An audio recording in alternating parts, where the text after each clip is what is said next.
let's go over the batteries real quick. These are the eco-worthy batteries, and they come in a waterproof container. This is metal. It feels really well built. 12.8 volts, 150 amp hours. And this has a battery management system in it. That's really important because a lithium battery, if it gets too cold and it tries to charge, you can damage it. The way this one has, it has the battery management system.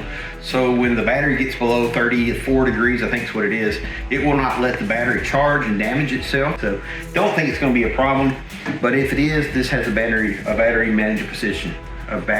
management system.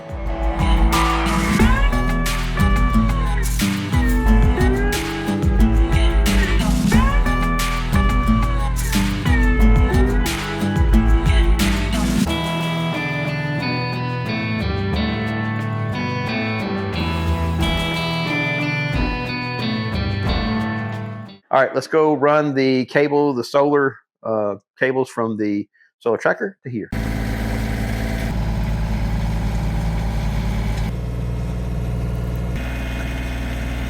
If you want to see conduit put down and then wire pulled through the conduit, I've got a really good video where we've done the other solar system. I'll leave a link at the end of this video for that. I'm not going to make you guys watch me pull conduit again through this. We'll get to the fun stuff, which is actually installing the solar tracker and wiring it all up and testing it out. So what I'm going to do now, after I get off my muddy butt, because it rained this morning, we're going to run a ground wire. We're going to dig a trench from here over to the main trench we dug the other day, run the copper line in here, clamp it down, and barely touch that metal post. Okay. Good? Yep. He's going to help you dig. Are you going to help me dig, buddy? We're going to put this whole thing together with a pair of channel locks.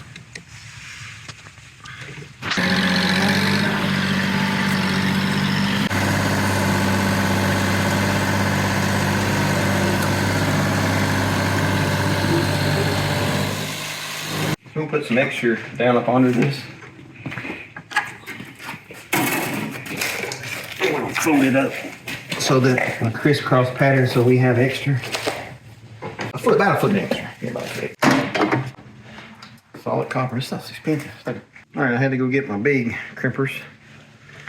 Didn't have enough oomph on those little ones.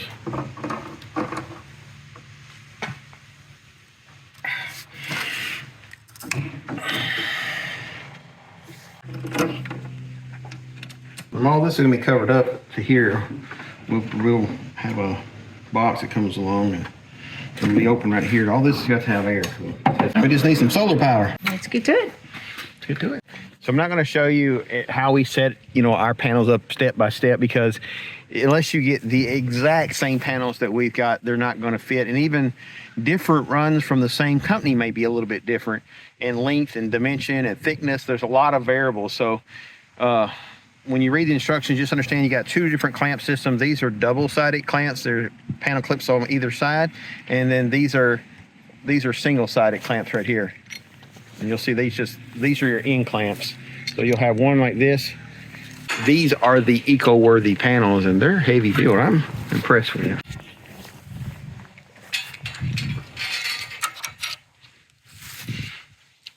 Just so you know, when you put these in, it's got a rounded edge. You just set them in and then rotate them and it locks in.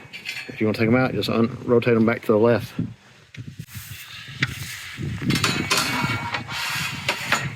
So if you want this to look good, make sure your edges are lined up straight. So if you're going to put these 100 watt panels on, you're going to have shorter screws. And this size is 8 by 30. And if you're going to put 100 watt panels in, you better order you some 8mm by 30 with the Allen screw head, because it has to be shallow enough that it doesn't get in the way. Otherwise, it'll literally go through and push on the metal below, and it won't tighten down. There you go.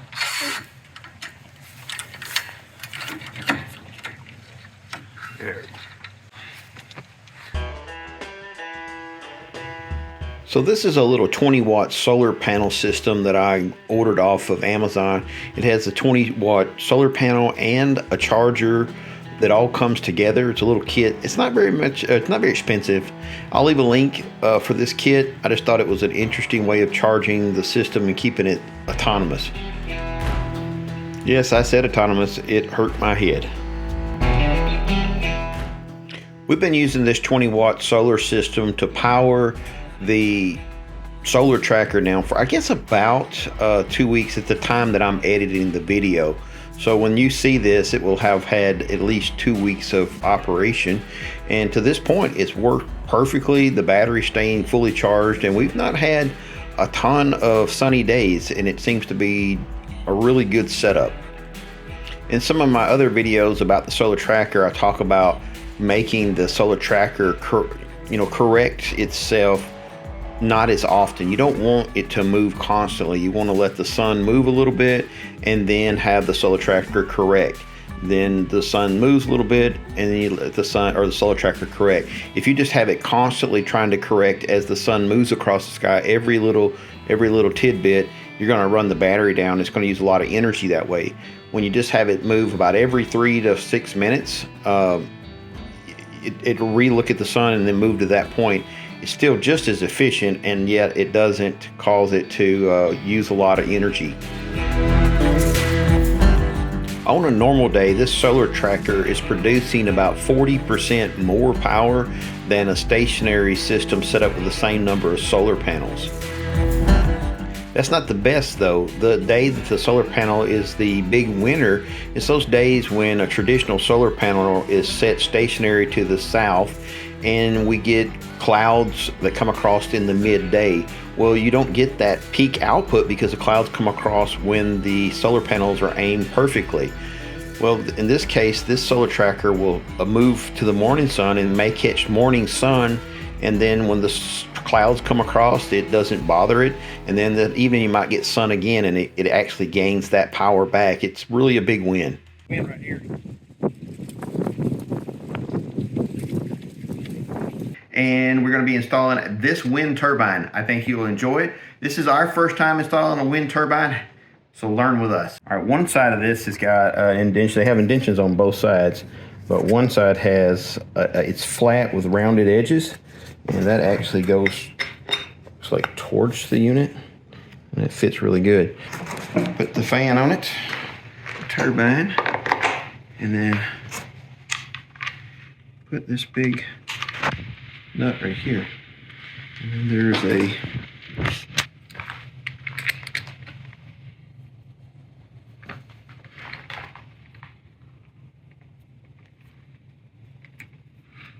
we're turning the motor, tightening this up. So we're turning the motor counterclockwise. Not the motor, but the generator. Theoretically, it's close to the same thing. Go to feel a nice snugness. Look there. I'm just gonna put the front cap on it.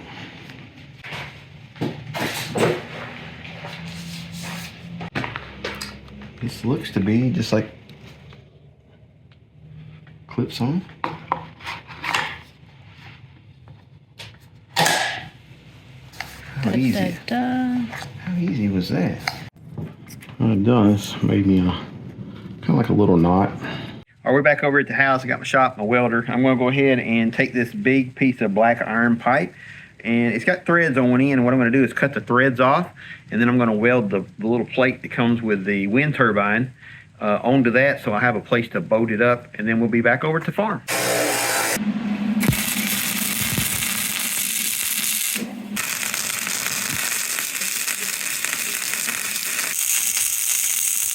All right, now we gotta go work this wire down through the top of the pipe.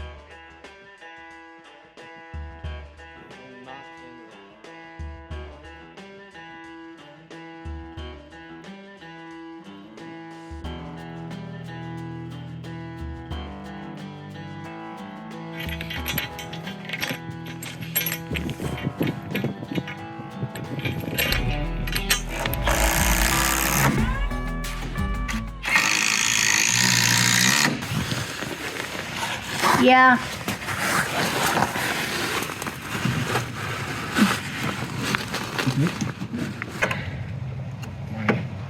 Crescent wrench don't want to let go.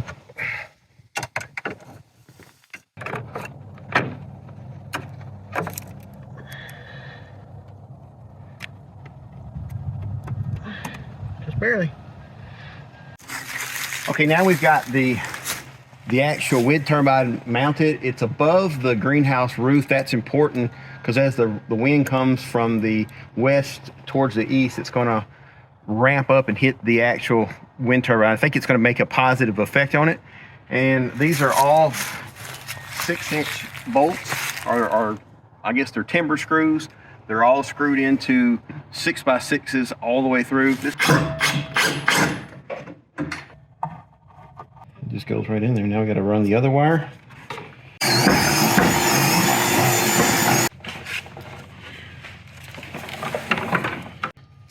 On this. All right, so we're going to put these 3 wires in. Like I said, I put red ends on all of them because it doesn't matter which one you put them in.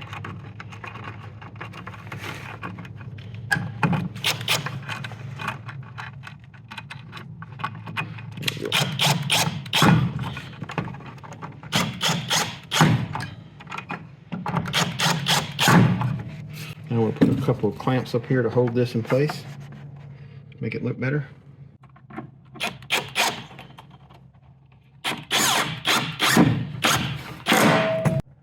All right, we've got the wind turbine installed. We got the whole system set up just like the book says. All we got to do now is wait for some wind. Okay, let's talk you through the controller.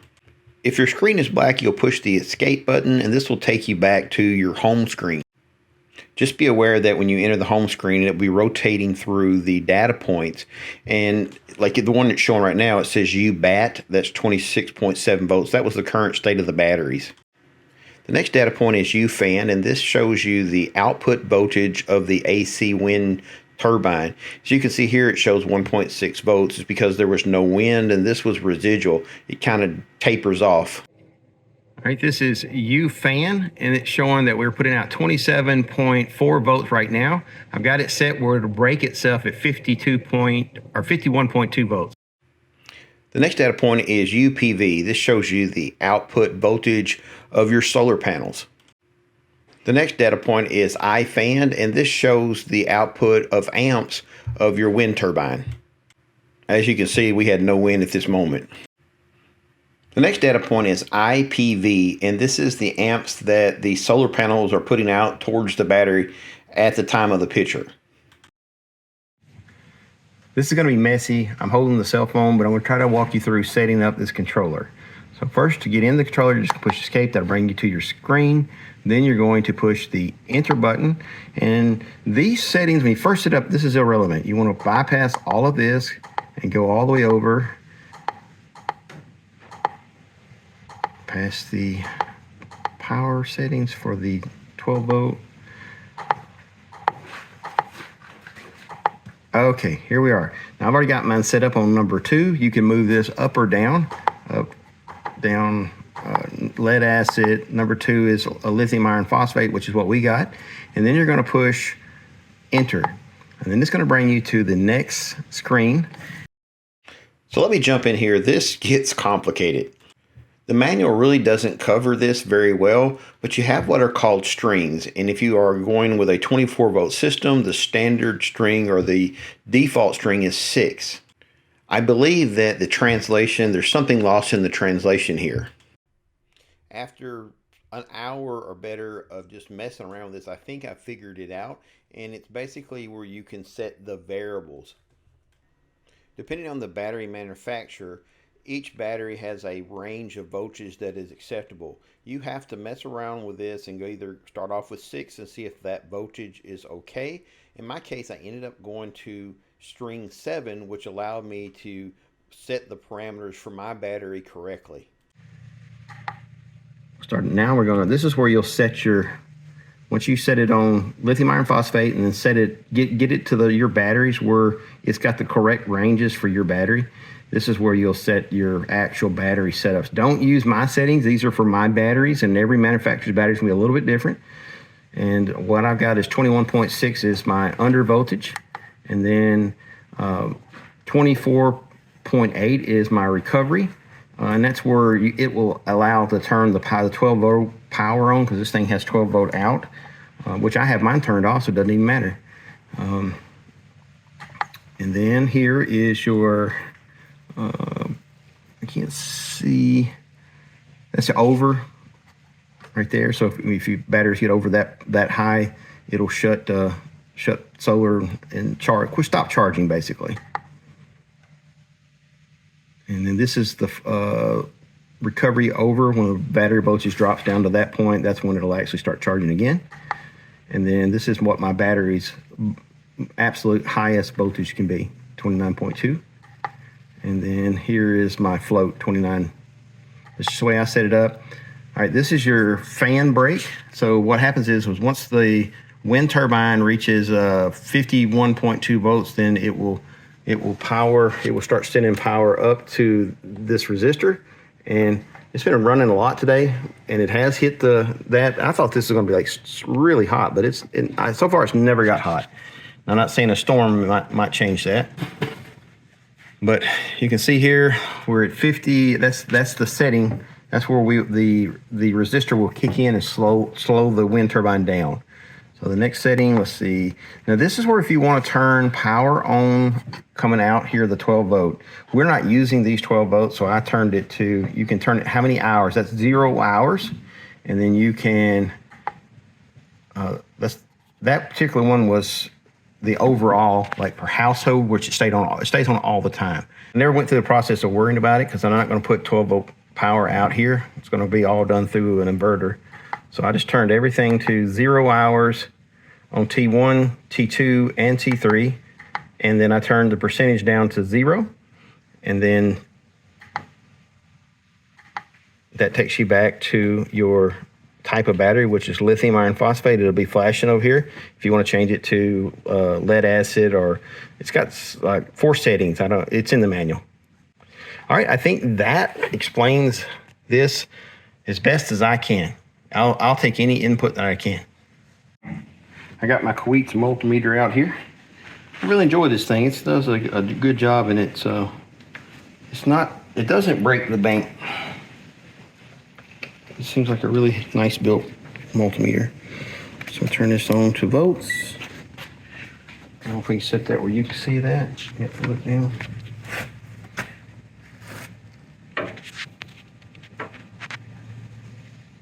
.9 or 26.69. So that's really close to what the MPPT controller is charging. So definitely picking up.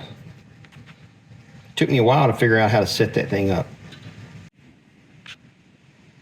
Okay, we've got it set up. I hope this is helpful to you guys. So far, I have really been impressed with how it went together. I will say this, the controller is not user friendly. It's like somebody an engineer wrote the manual to prove how smart he was. And so it's not very user friendly. And I've not done a lot of this. It took me a little bit of time to decipher all the jargon. And once I've got that kind of out of the way, I think I got it understood. We've got it up and running. I feel pretty good about it. It's charging. Everything seems to be doing great. So let me walk you through our system now that we have it up and running. Solar power comes in these wires and goes into the controller. This is a dual system. It's a hybrid system. It does both wind and solar, so that's kind of unique. I've been checking it out. We've had some pretty good wind today and pretty hot, strong solar. It's cool. It doesn't get hot to the touch. So, like I said, the solar comes into the bottom, and then it takes that solar and sends it back through this wire. These 2 wires here charges the batteries. Also, the wind turbine comes in on this line. It's an AC wind turbine. And if you don't know this about wind turbines, you have to have somewhere to dump the load. If there's wind, say your battery's completely full and there's no load, and the wind turbine is turning, it will overheat, it will build up a charge inside it and burn itself up. So it has to have somewhere to dump the load. And this right here is what they call the dump load. So the 3 wires come in, it's an AC wind turbine. And whenever we get to the point that we don't need the charge coming in from the wind turbine, it'll send the current up through this resistor, and this will get warmed up. Now we've had it going all day today. We've had some pretty good wind, but the batteries are not fully charged up. We've only had this, I only felt this get warm just a little bit. It's never got hot. I was told that this is going to get really hot. And it, like maybe in a storm, I can see, because the storm's gonna be going really, really fast, and pushing really hard, and this is going to be slowing the blades down. So it acts as a brake also, so because a wind turbine can be both a motor and also a generator. So that's what it does. When you don't need the power, it turns into basically a drag. It drags the blades. The blades try and push fast, and it puts a drag on the motor, keeps it from overspinning and throwing things apart. So that's my understanding of that. And then, like I said, the wind turbine will put power in this side. It'll come out and be in, again, both of them will, it's got two separate systems. It'll charge both the wind at the same time as it will the solar at the same time. So this is the 3,000 watt inverter that comes with the system. It's 6,000 watt peak. This is a lot more. It can do a lot more than we're using it for. We're using it in its simplest form. You can plug in cables, a Cat 5 cable, and control it with the computer. You can monitor things. You also have a 110 20 amp volt plug right here. And then you have the actual lugs that you can put wire into say a fuse panel or a breaker box. And that's probably what we'll end up doing, put a small breaker box at some point. We're going to see if this system is even big enough for the greenhouse over the next couple of months. And then what we'll do is we're going to, like I said, once we get it comfortable with it, we're going to go ahead and build a nice little box that covers all this stuff up. So to make Tanya's area pretty. Listen, I hope you found this helpful. If you see anything we missed, please leave a comment, because I don't know everything, obviously. God bless. Have a great day.